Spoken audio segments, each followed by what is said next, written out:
লাআল্লি আমালু সালিহান ফিমা তারাকতু কাল্লা। আল্লাহ পাক বলেন ওই সময় আমাকে বলবে মাবুদ আমাদেরকে আরেকটু সময় দাও, এবার যদি দুনিয়ায় যেতে পারি একেবারে ভালো মানুষ হয়ে যাব। আল্লাহ বলেন কাল্লা, কখনো না। ইন্নাহা কাইলুন, এটা তো তোর কথার কথা, এরকম বহু কথা এই 15.5 বছরে বলেছিলি। এখন যারা বলছেন আমাদেরকে ফিরিয়ে নিয়ে আসেন আমরা ভালো হয়ে যাব, এই কথা যে আপনারা বলবেন এটা 1500 বছর আগে কোরআন জানিয়েছে। সুতরাং আপনার মুখের কথার কোনো বিশ্বাস নেই। আমরা চাই যে যে অপরাধের সাথে জড়িত তার শাস্তি হয়ে সে পবিত্র হোক।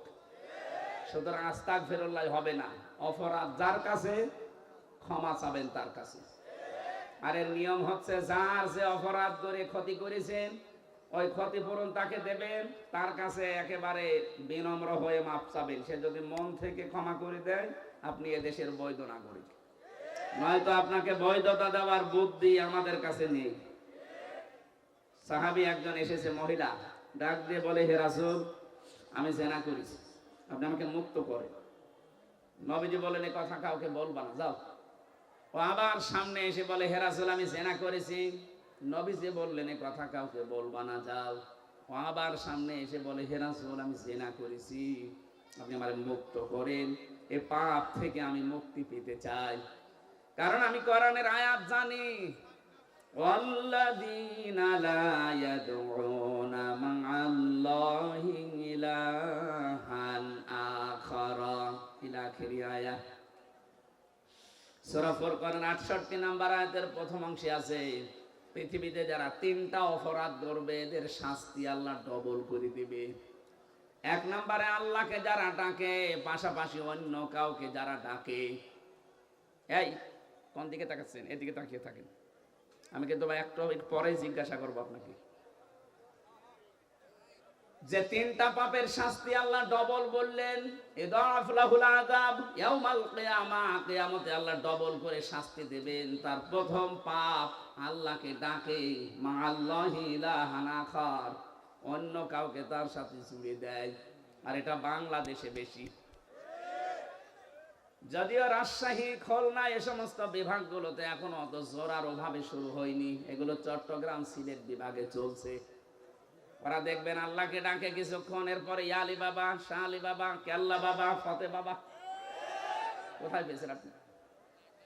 কিসের ফতে বাবা? রাসূলুল্লাহর নামেও জিকির করা জায়েজ নেই, নবীজির নামে শুধু দরুদ পড়া জায়েজ আছে, জিকির করা জায়েজ আছে কার নামে?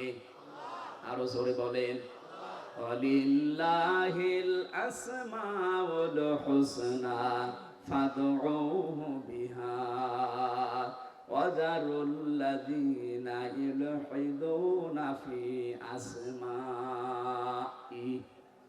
সূরা আরাফের 180 নম্বর আয়াতের প্রথম অংশে আছে আমার অনেক নাম আছে সুন্দর সুন্দর, যে নামে পারো ডাকো, কিন্তু সাবধান আমার নামকে ইলহাদ করবা না, পরিবর্ধন করে দিবা না, আমার নামকে উলট পালট করে ডাকবা না।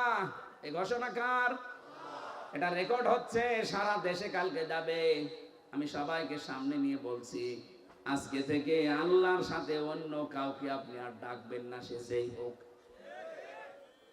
এতে যত বড় সুন্নি হোক, আপনাকে যদি বুঝ দেয় যে না এ বাবার মাধ্যমে ইসলাম পেয়েছি এই জন্য ডাকা লাগবে, কিসের বাবা?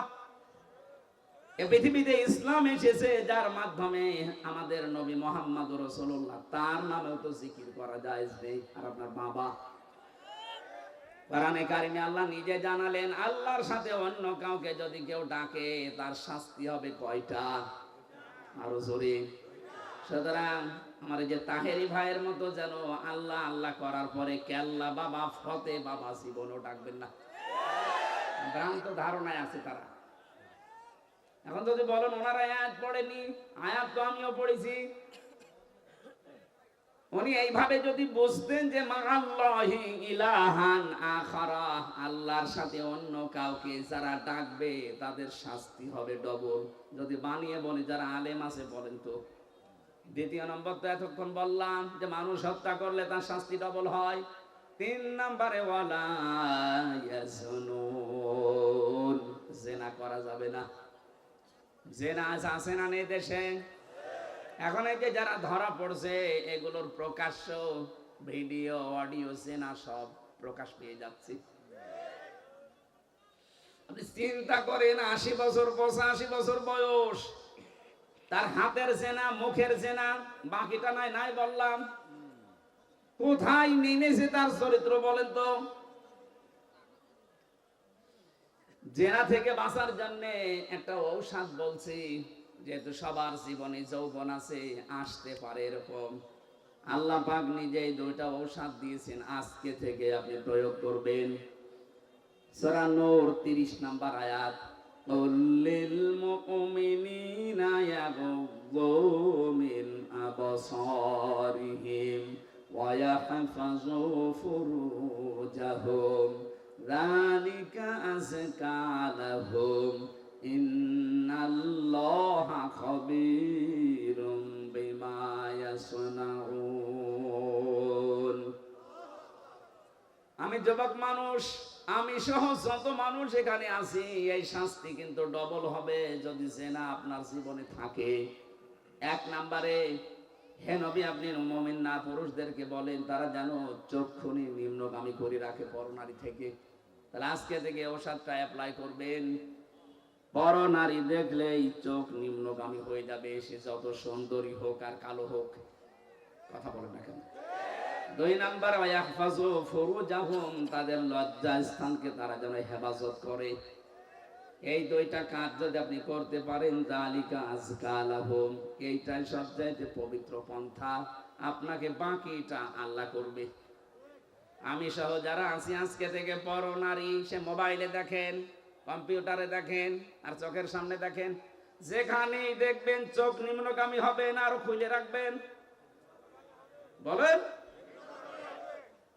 সুতরাং এই মুহূর্তে যাদের মোবাইলে এরকম কিছু আছে যেটা দেখলে আনন্দ লাগে, অন্য কেউ দেখলে লজ্জা লাগে, এই মুহূর্তে ডিলিট করা লাগবে। এরকম কোন মহিলার ছবি, ড্যান্স, অর্ধ উলঙ্গ উলঙ্গ যে সিনেমাগুলো যা আছে, যার কাছে যা আছে এই মুহূর্তে ডিলিট করেন। করেন করেন, তাড়াতাড়ি করেন, 30 সেকেন্ড সময় দিন। নেন।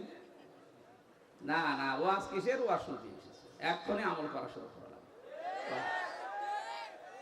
অন্তত এখন যদি লজ্জায় কেউ নাও করেন, বাড়ি যাওয়ার সময়, বাড়ি যাওয়ার আগে সব ডিলিট করে বাড়ি যাবেন। কারা কারা হাত তোলেন তো? এই দেখ, উল্টা পাল্টা লোক এখানে আছে আমি জানি।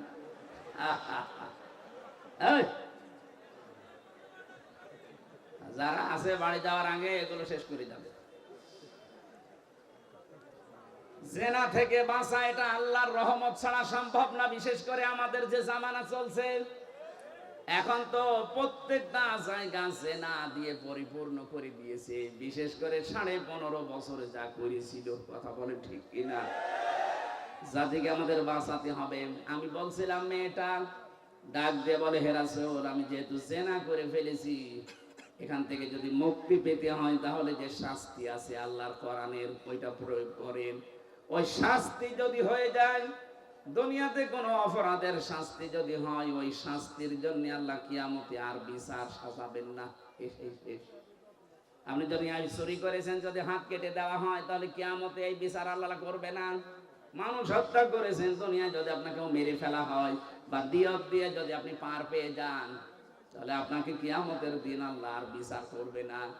জেনা করেছেন, বিচার হয়ে যাক, কিয়ামতে আল্লাহ এই বিচার আর করবে না। তাহলে আমার প্রশ্ন হচ্ছে, যারা 15.5 বছরে জুলুম, অত্যাচার, নির্যাতন, গুম, খুন, আয়না ঘরের সাথে যারা জড়িত, তারা এই অপরাধগুলো যদি মাফ করাতে চান, যার কাছে অপরাধ করেছেন তার কাছে স্বীকার করে ওর ক্ষতিপূরণ দিয়ে দেন। আমি কথা বোঝাতে পেরেছি? আপনি আয়না ঘরে রেখেছিলেন যাদেরকে, তাদের কাছে যে বলেন যে তোমার বিশাল ক্ষতি করে দিলাম। এই যে ব্যারিস্টার আরমান, আমান আজমি সহ আমি 14 বছরের মানুষ ওখানে দেখেছি আছে, কেউ 5 বছর, 7 বছর, 8 বছর, 10 বছর, 14 বছর পড়ে আছে। এত বড় বড় নখ হয়ে গেছে, চুল দাড়ি গোপ, মনে হচ্ছে কেউ জঙ্গল থেকে বেরিয়ে আসতেছে।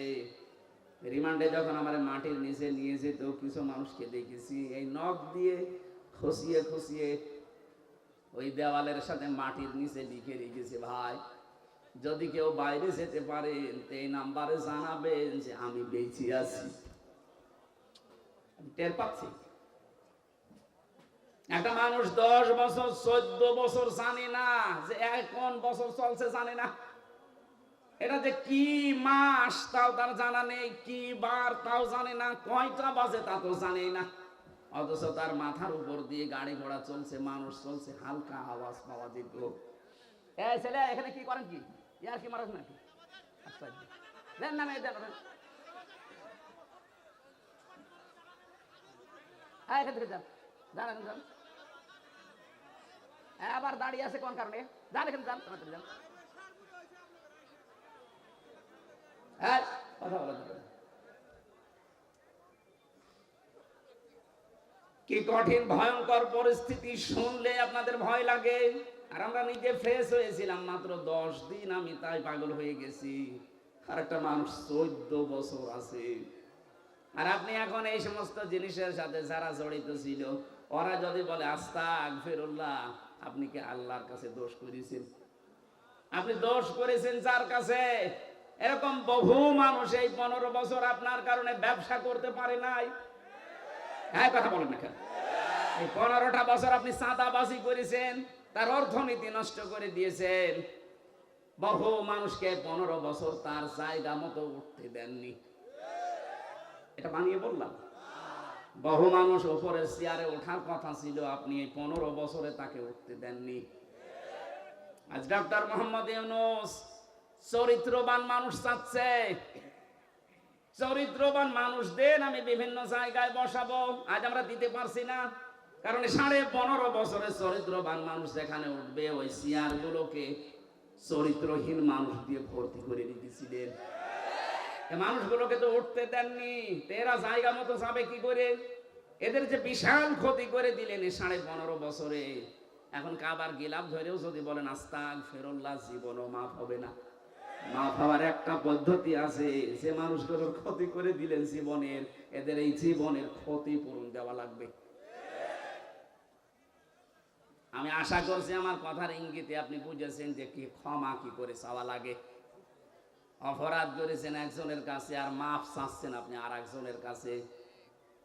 এক ওসি পেয়েছিলাম জেলখানায়, আমার বলছে হুজুর দেখেন তো আমার তওবাটা কেমন করে হয়ে গেল।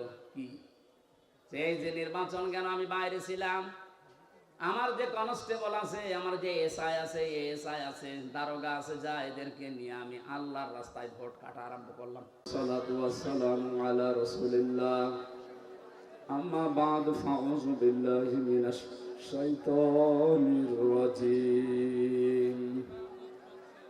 বিসমিল্লাহির রাহমানির রাহিম।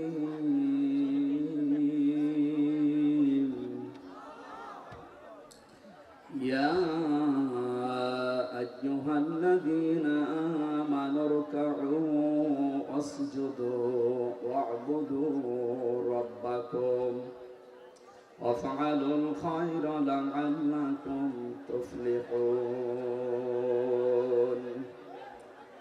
সাদাকতা ইয়া রাব্বানা। আল্লাহুম্মা সাল্লি আলা সাইয়্যিদিনা মাওলানা মুহাম্মদ ওয়া আলা আলি সাইয়্যিদিনা মাওলানা। আলহামদুলিল্লাহ। কথা বলবেন না।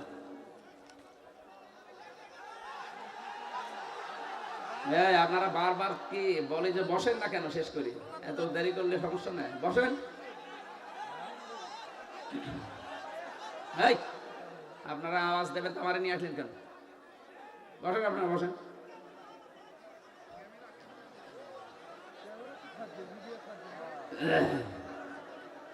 সিরাজগঞ্জ জেলার বেলকুচি থানার অন্তর্গত বওড়া কেন্দ্রীয় জামে মসজিদ প্রাঙ্গণে 2 দিন ব্যাপী 26তম ঐতিহাসিক তাফসীরুল কোরআন মাহফিলের সমাপনী রজনী।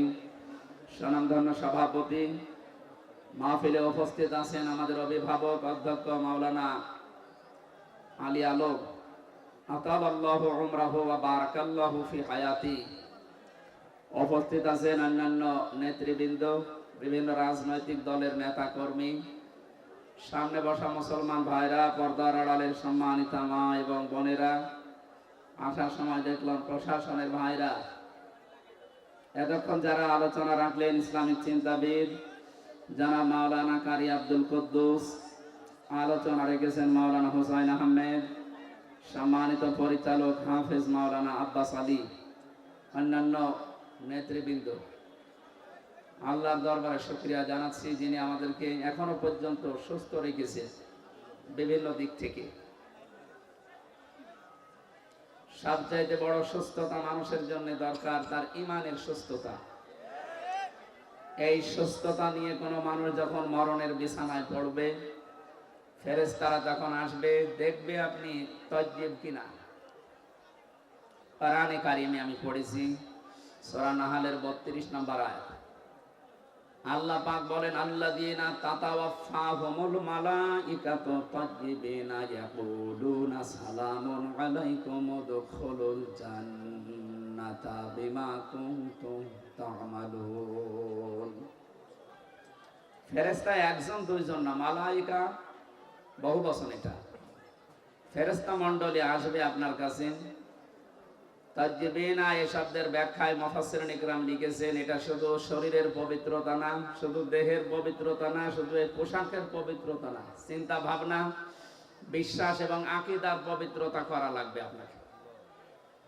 দুঃখজনক হলেও সত্য, আমার যতটুকু লেখাপড়া আছে, আমার এই জ্ঞান অনুযায়ী আমি যেটা দেখতে পাচ্ছি, একটা মাজলুম দলের উপরে আকীদা এই শব্দটা নিয়ে জুলুম করা হচ্ছে। বিশেষ করে বাংলাদেশ, এই দেশে, আমি অন্যান্য দেশে যেয়ে পাইনি, ভারতে গেছি বহু জায়গায়, না এ শব্দ তারা তোলে না। পাকিস্তানে গেছি, পাইনি। বিশ্বের অন্যান্য যত মুসলিম অমুসলিম দেশ আছে, অনেকগুলো দেশে আল্লাহ আমাকে নিয়েছে। এই শব্দটা বাংলাদেশে কারা করাচ্ছে, কেন করাচ্ছে আমি জানি না। আপনারা আকীদার প্রশ্ন তোলেন, এই শব্দ নিয়ে মানুষকে ভুলভাল বুঝিয়ে এদের উপর একটা জুলুম করছে। আকীদা যদি এদের খারাপ হবে, এদের নিবন্ধন বাতিল হয়ে গেল কোন কারণে? এদের আকীদা তো ওইটা, কোরআনে কারিমে আল্লাহ আন্নাল কুওয়াতা লিল্লাহি জামিআ দিয়েছেন, সব ক্ষমতার উৎসকে বাংলাদেশ জামাত ইসলামী। এটা রাজনৈতিক মঞ্চ না, কিন্তু একটা বিষয় পরিষ্কার করার জন্য বলছি। এই দলীয় গঠনতন্ত্রে এদের এই কথাটা লেখা ছিল যে ক্ষমতার উৎস জনগণ নয়, ক্ষমতার উৎস কে? এ কারণেই জালেমরা তাদের নিবন্ধন বাতিল করে দিয়েছিল বিভিন্ন ক্রস দেখিয়ে। এটা যেহেতু জামাত ইসলামীর কথা না, এই কথাটা কার বলেন তো? বহু জায়গায় আল্লাহ ডাইরেক্ট ইনডাইরেক্ট দিয়েছেন, কুলিল্লাহুম্মা মালিকাল মুলক, ক্ষমতার উৎস কে? বারবার এই শব্দ বলছি কেন? কারণ এ দেশে এখনো পর্যন্ত অনেক মানুষের আকীদা, চিন্তা ধারা, বিশ্বাস ক্ষমতার উৎস আল্লাহ নয়, ক্ষমতার উৎস জনগণ। অথচ এটা যে একটা শিরিক, হয়তো জেনে করছে, না হয় না জেনে করছে। যারা জেনে না জেনে করছেন, এখনই আপনার এই বিশ্বাস পাল্টাবেন, নয়তো আপনি শিরিক করলে মুশরিক হয়ে মারা যাবেন। কথা বুঝতেছেন? আল্লাহ যেটা পারে ওইটা অন্য কেউ পারে, এই বিশ্বাস করার নাম শিরিক। আর শিরিক যারা করে তারা মুশরিক। আপনি আমার সামনে নামাজ পড়ে, রোজা রেখে, হজ করে এসে, দান সাদকা করে, মসজিদের সভাপতি হয়ে, জেনে হোক না জেনে হোক এই শিরিক করার মাধ্যমে জাহান্নামী হয়ে যাবেন না, এটা আমরা হতে দেব না। যাদের আকীদা এইটা ছিল না, যে ক্ষমতার উৎস জনগণ, এটা যারা বিশ্বাস করতো না, যারা বিশ্বাস করতো ক্ষমতার উৎস আল্লাহ, তাদেরকে যারা নিষিদ্ধ করেছিল মাত্র 5 দিনের ব্যবধানে আল্লাহ নিজে তাদেরকে নিষিদ্ধ করে দিয়েছে। তাদের একটা অঙ্গকে নিষিদ্ধ করা হয়েছে। তাদের এই অঙ্গ নিষিদ্ধ হওয়ার পেছনে 100 কারণ আছে। তাদেরকে বৈধতা দেওয়ার জন্য আজ যারা লাফাচ্ছেন, বিভিন্ন দরদ মাখা কথা বলছেন, আপনি একটা কারণ দেখাতে পারবেন যে তাদেরকে বৈধতা দেওয়া যায় না? আমার এই মোবাইলে আছে 100টা কারণ আমি দেখাতে পারবো। নিম্ন কারণ হচ্ছে তারা 100 মেয়েকে ধর্ষণ করার পরে মিষ্টি বিলিয়েছে। যাদেরকে নিষিদ্ধ করা হয়েছে এইটা তাদের জীবনে আছে না? এই কথা বলেন না কেন? যে 100টা মেয়েকে জাহাঙ্গীরনগর বিশ্ববিদ্যালয়ে ধর্ষণ করা হয়, ওগুলো হয় আমার মেয়ে না আমার বোন? এই কথা বলেন না কেন? এ তো সর্বনিম্নটা গেল, বড়টা কোনটা? বড়টা তারা মুসলমান মনে করে, শিবির মনে করে বিশ্বজিৎকে মেরে ফেলেছে। আমার সাথে 3 বছর এক ঘরে ছিল সেই ছেলেটা শাওন। আমি বললাম, ভাই আপনি এই কাজ করলেন কি করে? ও কিছু বলে নাই? হ্যাঁ বলেছিল। ওরে আমরা যখন কপ দিচ্ছিলাম আমাকে বলেছে যে কিসের শিবির? আমি তো হাফ হাতাই না, আমি ফুল হাতা। তারপরে ওরে আমরা ছাড়ি নাই। ফুল হাতা বোঝে? আমি আগে বুঝতাম না, ওই দিন ওর কথা শুনে বুঝলাম যে ফুল হাতা কি। আমাদের যিনি জেলার ছিল দেবদুলাল, যখনই আসতো মানুষ সব দাঁড়িয়ে বলতো ফুল হাতা আসতেছে। আমরা যেহেতু ওখানে 100 জনের প্রায় 96 ভাগই, 100 জনের মনে হয় 96 জন আমরা মুসলমান ছিলাম, বাকি 4 জন 5 জন হয়তো অন্যান্য ধর্মের ছিল। তো অন্য ধর্মে যারা আছে তারা তো আর হাফ হাতা না ফুল হাতা? হাফ হাতা, তারা ফুল হাতা। বলেন তো, যারা ফুল হাতাকেও ছেড়ে দেয় না, শিবির মনে করে মেরে ফেলে, সেই জায়গায় তাদের অপরাধ আর কোথায় পৌঁছাবে? মানুষ হত্যা করলে 5টা অপরাধ আল্লাহ নিজে বলেন, আমায়াকুতুল মুমিনা মুতাআম্মিদান ফাজাযাউহু জাহান্নাম। প্রথম পুরস্কারই আল্লাহ তাকে দেবে জাহান্নামে। সুতরাং জুলাই আগস্টের গণহত্যার সাথে যারা জড়িত তারা তো 1টা 2টা না, 3732 জন মানুষ মেরে ফেলেছে। কোনো কারণ দেখাতে পারবেন না যে এই কারণে মারলাম, না, বিনা কারণে। আদালত কর্তৃক কোনো, বিচারালয় কর্তৃক কোনো ফাঁসির রায় হয়েছিল এই 3732 জনের পক্ষে? না। কেন আপনি মেরে ফেললেন? যারা এর সাথে জড়িত টপ টু বটম যেই হোক, হয় কেউ ডাইরেক্ট কেউ ইনডাইরেক্ট, প্রত্যেকের পুরস্কার আল্লাহ দেবেন জাহান্নামে। আমরা অনেকে এই মনে করে আসি যে যাবো না, 5 বছর থাকবো, জাহান্নামে যাওয়ার পর আবার বের করে দেবে আল্লাহ। পরের শব্দ দিয়েছেন খালিদান ফিহা, 2 দিন পরে বের হবে না, স্থায়ী ভাবে থাকা লাগবে। এই খালিদান ফিহা, স্থায়ী ভাবে থাকা লাগবে কতদিন এটা আর বলা নেই। বলেন তো, এটা আর বলা নেই। ফাঁসির যাদের রায় হয়, যে মানুষগুলো যাবজ্জীবন পায়, এ সর্বনিম্ন 30 বছর জেল খাটা লাগে। কাজকর্ম করে দিলে 22 বছর, এর নিচে নেই। 22 বছর আপনাকে খাটাই লাগবে। তাও তো একটা নির্দিষ্ট মেয়াদ আছে যে 22 বছর বা 30 বছর পরে আপনি বের হবেন। খালিদান ফিহার ভেতরে কিছুই নেই যে কবে আপনি বের হবেন। আরো কড়া কথা আছে এই খালিদান ফিহার পক্ষে, ইউরিদুনা আইয়াখরুজু মিনান নার ওমা হুম বিখারিজিনা মিনহা ওয়া লাহুম আযাবুম মুকিম। এই মানুষগুলো চেষ্টা চালাবে বের হওয়ার জাহান্নামের আগুন থেকে, আল্লাহ আবার ফিরিয়ে দেবেন।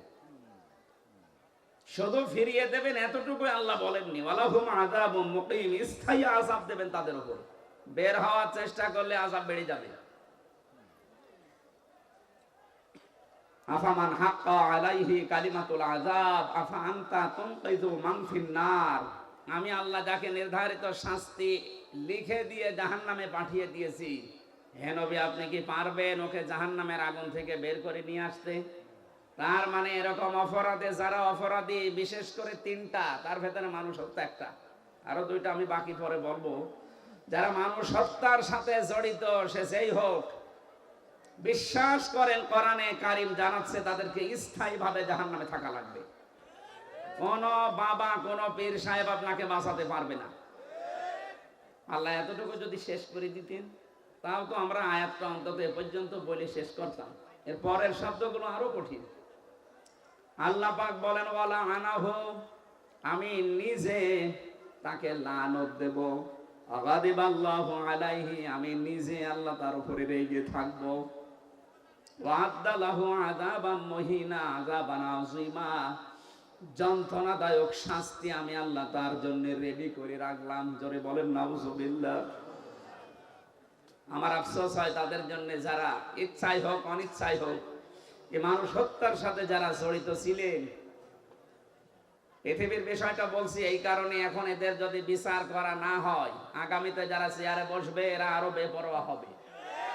এই জন্য 165টার উপরে মামলা হয়েছে, যারা পালিয়ে গেছে 2 বোন একসাথে, তাদের নামে আমরা চাই যে ট্রাইব্যুনাল গঠন হয়েছে খুব তাড়াতাড়ি ডক্টর মোহাম্মদ ইউনূসের মাধ্যমে খুব তাড়াতাড়ি বিচারটা শেষ করে। আগামী যারা দেশে আসবে ক্ষমতার চেয়ারে, তারা চিন্তা ভাবনা করে চেয়ার চালাবে। আর এটা যদি না হয়, এই হত্যা আপনি কিয়ামতের আগে আর বন্ধ করতে পারবেন না, কারণ মানুষ মনে করবে যে এরকম হয়। এই জন্য আমরা চাই দেশকে শান্তি, স্বস্তি, নিরাপত্তা দেওয়ার জন্য এদের বিচার খুব তাড়াতাড়ি করা হোক। কথা বলেন না কেন? যারা মানুষ হত্যার সাথে জড়িত ছিল না, তাদেরই হত্যার বিচার করে আপনি বিদায় করে দিলেন। আর যারা সরাসরি বিচার করার জন্য একেবারে উপযুক্ত, আপনি নিজের জ্ঞান থেকে একেবারে বিবেক দিয়ে বলেন, যাদের বিচার করা হয়েছিল মানুষ হত্যার দায়ে, ধর্ষণের দায়ে, সাক্ষী ছিল না, সোনা সাক্ষী ছিল, জন্ম নিয়েছে 75-এ, সাক্ষী দিয়েছে 71-এ, এরকম ছিল না? কিন্তু এখন যাদের বিচারের জন্য আন্তর্জাতিক অপরাধ ট্রাইব্যুনাল সাজানো হয়েছে, একটারও সোনা সাক্ষী লাগবে না, সব দেখা সাক্ষী। হাজারো প্রমাণ হাতে নিয়ে ঘুরতেছে বাংলাদেশের বহু মানুষ, শুধু ডাকবেন পিপিলিকার মতো চলে যাবে। এই জন্য আমরা চাই আগামী বাংলাদেশ নিরাপদ। যদি আমরা উপহার দিতে চাই, যে নিরাপত্তা দিতে চাই, এই হত্যার সাথে যারা জড়িত খুব তাড়াতাড়ি তাদের বিচার করে এইটা ক্লোজ করে। এই কথা বলেন না কেন? আগামী কিয়ামত পর্যন্ত এই দেশে আর বিনা কারণে কাউকে কেউ হত্যা করার জন্য সাহস পাবে না। আমার প্রথম শব্দ ছিল, এ কোরআনে কারিমের মাহফিলে যারা আমরা এসেছি, আজকে কষ্ট স্বীকার করে যারা বসে আছি, অবশ্যই কিছু নিয়ে আজকে যাব। তেলাওয়াতকৃত আয়াতে অনেক তথ্য আছে, আমরা চিন্তা ভাবনা করে তাফসীর আকারে কথা বলবো ইনশাআল্লাহ। সুতরাং যে মানুষগুলো এগুলোর সাথে জড়িত ছিলেন, আপনারা যদি তাওবা করতে চান, হত্যার যে শাস্তি আছে, এই শাস্তি আপনাকে পাওয়া লাগবে। কি অনেকে এখন দেখছে বিভিন্ন দেশে বিভিন্ন জায়গায় যে তাওবা করছে, বলছে আস্তাগফিরুল্লাহ, ভুল হয়ে গেছে, আমাদের আবার ফিরিয়ে নিয়ে আসেন, আমরা এবার একেবারে ভালো হয়ে যাব। আমার মনে হচ্ছে কিয়ামত কায়েম হয়ে গেছে, কিয়ামতের ময়দানে কিছু মানুষ এই কথা বলবে।